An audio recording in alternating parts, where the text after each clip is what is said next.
Hello everyone, welcome back to my YouTube channel educational hub. आज मैं आपको इस वीडियो में कार्बोहाइड्रेट्स के बारे में बताने वाली हूँ। कार्बोहाइड्रेट्स बायोकेमिस्ट्री का बहुत ही इम्पॉर्टेंट टॉपिक है जो आप सब ने बीएससी के सेकेंड सेम में पढ़ रहे होंगे या पढ़ा होगा। जिन्होंने नहीं पढ़ा उनके लिए ये वीडियो काफ़ी हेल्पफुल होने वाला है। तो चलिए let's start our new topic carbohydrate. तो बेसिकली कार्बोहाइड्रेट होते क्या हैं? तो carbohydrate these are optically active polyhydroxy aldehyde और ketone which produces such unit on का हाइड्रोलाइसिस। यानी जो एक्टिव पॉलीहाइड्रोक्सी और एल्डिहाइड होते हैं, जब आप उनको हाइड्रोलाइसिस करते हो, ब्रेक डाउन करते हो, तो पॉलीहाइड्रोक्सी एल्डिहाइड या कीटोन देता है। ओके, नेक्स्ट पॉइंट है बच्चा, कंटेन्स कार्बन, हाइड्रोजन और ऑक्सीजन। कार्बोहाइड्रेट नाम से ही पता लग रहा है, इसमें कार्बन भी है, हाइड्रोजन भी है और क्या है, ऑक्सीजन भी है। In them ratio of hydrogen and oxygen कितना रेशियो है? 2:1। तो इसको हम क्या बोलेंगे? Hydrates of carbon. क्या बोलते हैं बच्चा? Hydrates of carbon. These are the main source of energy. क्या होते हैं? मेन सोर्स होता है एनर्जी का, जो आपको एनर्जी प्रोवाइड करते हैं। They provide 65% energy in our body. General formula क्या होता है? CnH2nOn, जहाँ पर n इंटीजर होते हैं, इसमें 3 to 7 होता है। जैसे n नंबर हो सकता है कोई भी, ट्रायोज, टेट्रोज, बहुत सारी शुगर होती है ना, तो उसके लिए these are called saccharide because basic component क्या है इसमें? शुगर है। Now let's study molecules having general formula of carbohydrate but are not carbohydrate. यानी कुछ ऐसे मॉलिक्यूल्स होते हैं कि जिनका जनरल फॉर्मूला, भी हमने बात करी ना ऊपर जनरल फॉर्मूला की, किसी का जनरल फॉर्मूला होता है कार्बोहाइड्रेट होता है, लेकिन वो कार्बोहाइड्रेट होते नहीं हैं। जैसे आपको यहाँ पे लिखा हुआ है फॉर्मल्डिहाइड HCHO, लेकिन ये क्या है? कार्बोहाइड्रेट नहीं है, ये एल्डिहाइड, एसिटिक वो है, फॉर्मल्डिहाइड एसिड है, लैक्टिक एसिड है, C3H6O3। इसको आप ओपन लिखो, CH3CHOS तो ये क्या है? कार्बोहाइड्रेट जैसा फॉर्मूला है, लेकिन वास्तव में क्या है? कार्बोहाइड्रेट्स नहीं होते हैं। कुछ ऐसे भी मॉलिक्यूल्स होते हैं, molecules not having the general formula of carbohydrate but are carbohydrate. यानी कि जिनका जनरल फॉर्मूला कार्बोहाइड्रेट नहीं होता है बट वो कार्बोहाइड्रेट होते हैं। जैसे डिऑक्सीराइबोज है, रैमनोज है।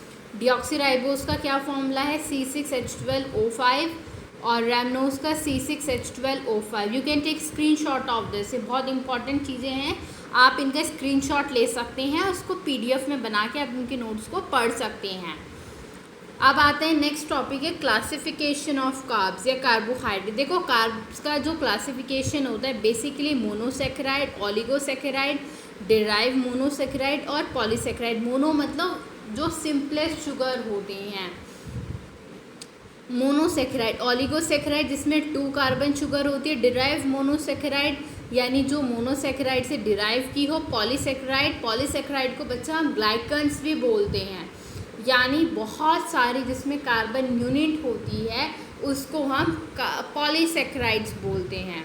मोनोसेकेराइड्स सबसे पहले हम डिस्कस करेंगे। First monosaccharide. मोनोसेकेराइड्स को हम सिंपलेस्ट शुगर भी बोलते हैं। These are not be further hydrolyse, ये फर्दर हाइड्रोलाइज नहीं हो सकती हैं।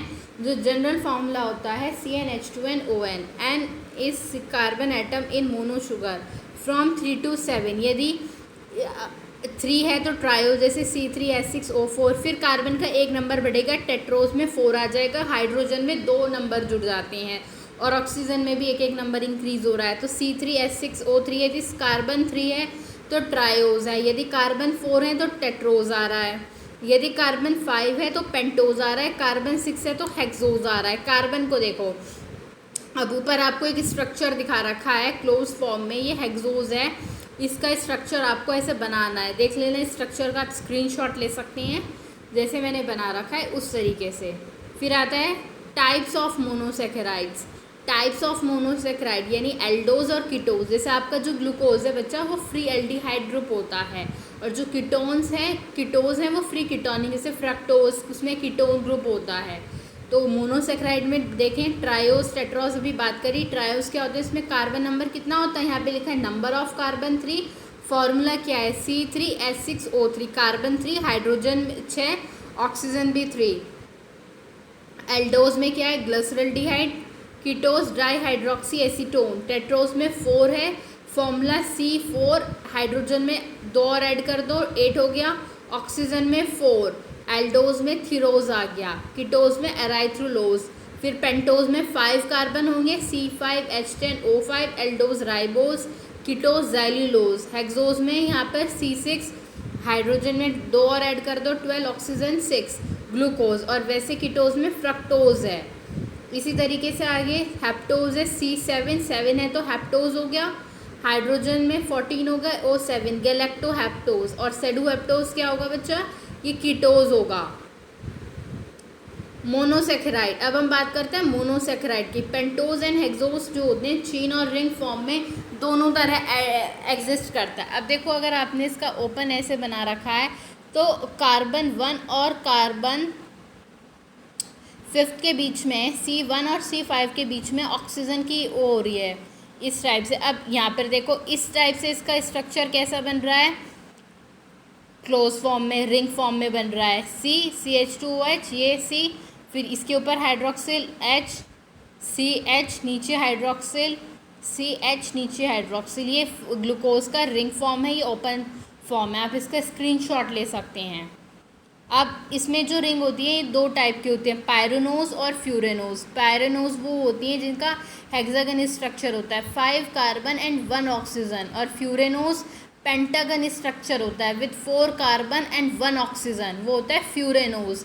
तो पायरेनोज और फ्यूरेनोज का बेसिक डिफरेंस क्या होगा अगर आपसे पूछे, तो पायरेनोज में क्या होता है हेक्सागन स्ट्रक्चर होता है, और फ्यूरेनोज में पेंटागन स्ट्रक्चर होता है। हेक्सागन स्ट्रक्चर यानी 5 कार्बन 1 ऑक्सीजन तो हो गए 6, और पेंटागन में 4 कार्बन और 1 ऑक्सीजन तो बन गए 5, तो होगा फ्यूरेनोज।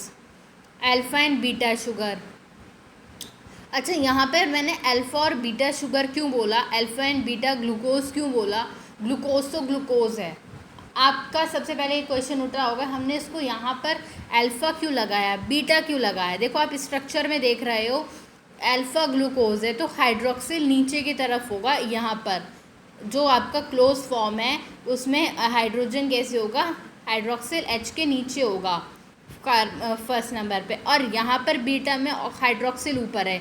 बस इतना सा याद रखना, अल्फ़ा और बीटा में यदि OH नीचे होगा तो अल्फ़ा ग्लूकोज होगा, और OH ऊपर होगा तो बीटा ग्लूकोज होगा। ठीक है, इसका आप स्क्रीनशॉट ले सकते हो, आसानी होगी। Furanose and pyranose form further are 2 types, alpha sugar and beta sugar. In alpha form the hydroxyl group oxygen atom of carbon atom written below.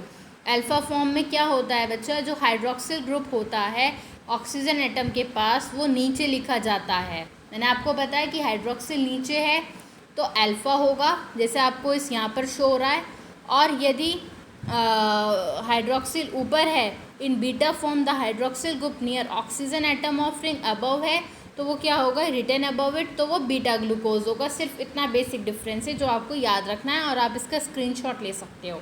फिर होता है एक एल फॉर्म होती है, एक डी फॉर्म होती है, फॉर्म्स भी होती हैं। L stands for levorotatory and D for dextrorotatory. Many monosaccharide have asymmetrical carbon यानी chiral carbon, these are able to polarise either, या तो राइट साइड पोलराइज करेंगे, अगर राइट साइड हो रहा है बच्चा तो डेक्स्ट्रोरोटेटरी, और लेफ्ट साइड होता है तो लिवोरोटेटरी। बहुत बेसिक चीज़ें हैं जो बहुत इंपॉर्टेंट हैं। LD refers to relative configuration of hydroxyl group around lowest chiral, asymmetric chiral।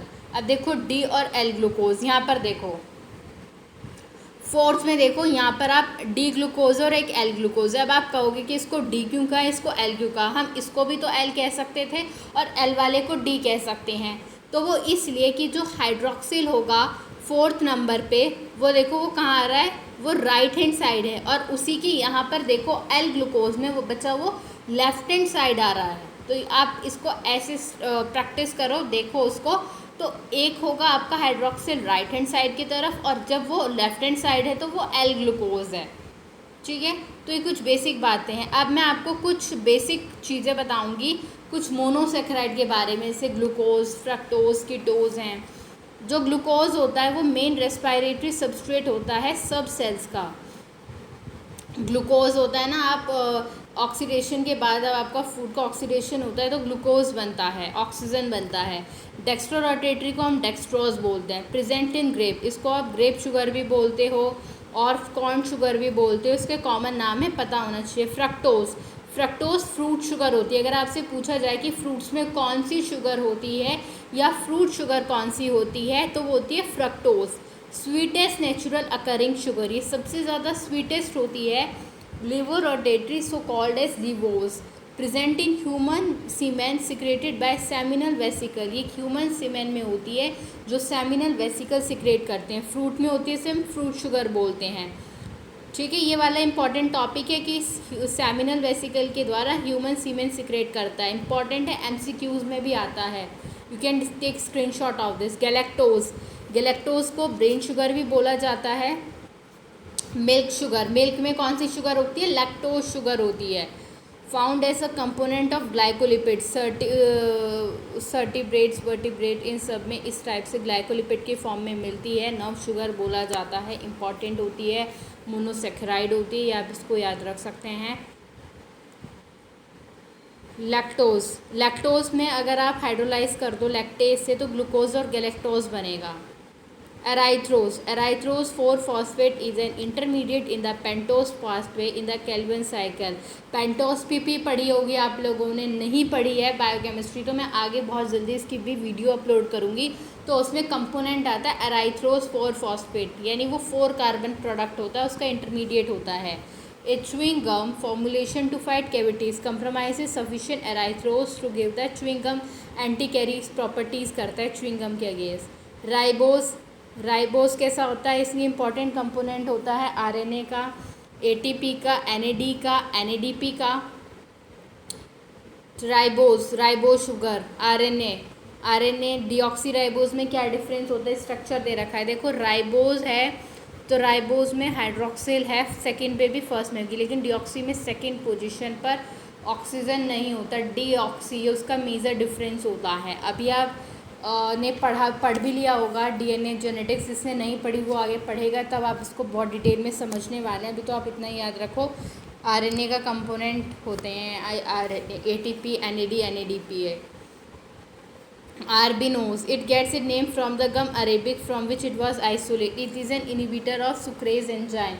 ये इनिबिटर होता है सुक्रेज एंजाइम का, जो उसको ब्रेक डाउन करती है शुगर को फ्रक्टोज ग्लूकोज में स्मॉल इंटेस्टाइन में, ये भी इंपॉर्टेंट होती है। अब डिराइव मोनोसेक्राइड, डिराइव मतलब जैसे जो मोनोसेक्राइड से डिराइव की, जैसे deoxyribose sugar, these are form by deoxygen where hydroxyl group is replaced by hydrogen, जहाँ पर हाइड्रोजन रिप्लेस हो जाता है हाइड्रोक्सिल ग्रुप से। डीऑक्सीजनेशन ऑफ राइबोज, तो deoxyribose amino sugar, hydroxyl group of sugar is replace by an amino group, जो hydroxyl group होता है वो रिप्लेस होता है एमिनो ग्रुप से, जैसे ग्लूकोसामाइन, काइटिन। ठीक है, ग्लूकोसामाइन एमिनो शुगर होती है, इसमें जो हाइड्रोक्सिल ग्रुप होता है वो एमिनो ग्रुप से रिप्लेस हो जाता है। Glucosamine, chitin, galactosamine, sugar acid, these are produced by oxidation of aldehydic carbon और बोथ टर्मिनल हाइड्रोक्सिल कार्बन और एल्डिहाइड कार्बन का क्या होता है, उसके ऑक्सीडेशन से शुगर एसिड प्रोड्यूस होते हैं, जैसे gluconic acid. Sugar alcohol form by replacement of CHO group, यानी एल्डिहाइड का हाइड्रोक्सिल के साथ क्या हो जाता है, रिप्लेसमेंट हो जाता है। जैसे mannitol from mannose, mannitol hydroxyl आ गया तो शुगर एल्कोहल बन गया। आप इनका स्क्रीनशॉट ले सकते हैं, आपको पता होना चाहिए। तो 4 टाइप्स की हो गई, deoxyribose sugar, amino sugar, sugar acid and sugar alcohol. Okay, आपको वीडियो अच्छा लगा हो तो प्लीज़ वीडियो को लाइक, शेयर, सब्सक्राइब ज़रूर कीजिए, दबाकर वीडियो को लाइक दीजिए, कमेंट दे दीजिए please. Thank you and have a nice day.